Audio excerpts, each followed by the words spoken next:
tas nav mērāms bitcointos, dolāros vai diamantos. Šis mantojums ir mērāms sajūtās.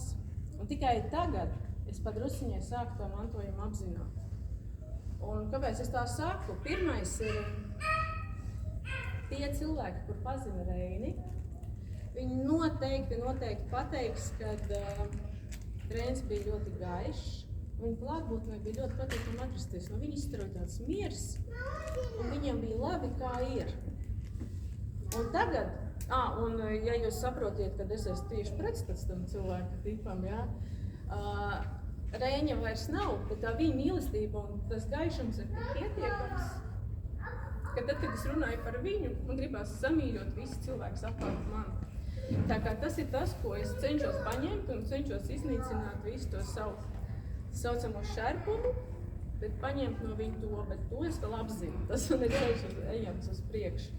Un nākošais, ko es tagad grāmatas tapšanas laikā sapratu, kad Dievs laikam man lika rakstīt to grāmatu, tāpēc, kad viņš man iemācīja runāt pašai ar sevi. Jo vienmēr mēs baidamies no klusuma, baidamies no godīgām un varbūt arī traģiskām un sāpīgām sarunām, bet tad, kad mēs pārvaram un tiešām esam vienatnē un sarunās ar sevi, mēs ļoti daudz ko atklājam par sevi. Un mēs tikai tādā brīdī spējam būt patiesi.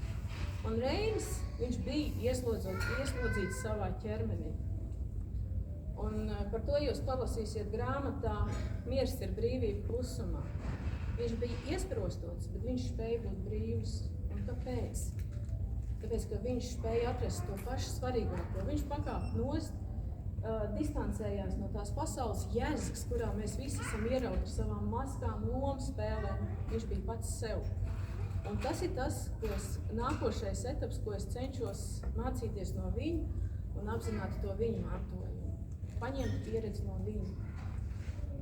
Ir vēl trešās iestrādes, bet tas ir tikai iestrādes. Par to, iespējams, ja Dievs ļaus, es uzrakstīšu grāmatu arī par sevi, bet to tiešām laiks rādīs. Grāmata šodien jums ir kā dāvanā. Ja jūs vēlaties būt daļa no Reiņa stāsta turpinājumu, to nozīmē audio grāmatas ierakstīšanu. Iespējams, manās iecerēs ir arī iztulkot grāmatu angļu valodā, iespējams krievu valodā, jo man šķiet, ka mūsu laikos ir ļoti svarīgi paskatīties pāri sevis pierādīšanai, vainīgo meklēšanai, vainīgo kaut kādā atrašanai vai sodīšanai vai visām negācijām. Mums jābūt patiesiem un mīļiem pret sevi un apkārtējiem. Un man liekas, ka tas ir tas Reiņa vēstījums. Jo, kā es grāmatā rakstīju, nav traģiskas dzīves. Ir tikai traģiski notikumi. Un mūsu attieksme pret tiem. Tā kā paldies Reinim par to. Un jā, šodien ir caur asarām smaids.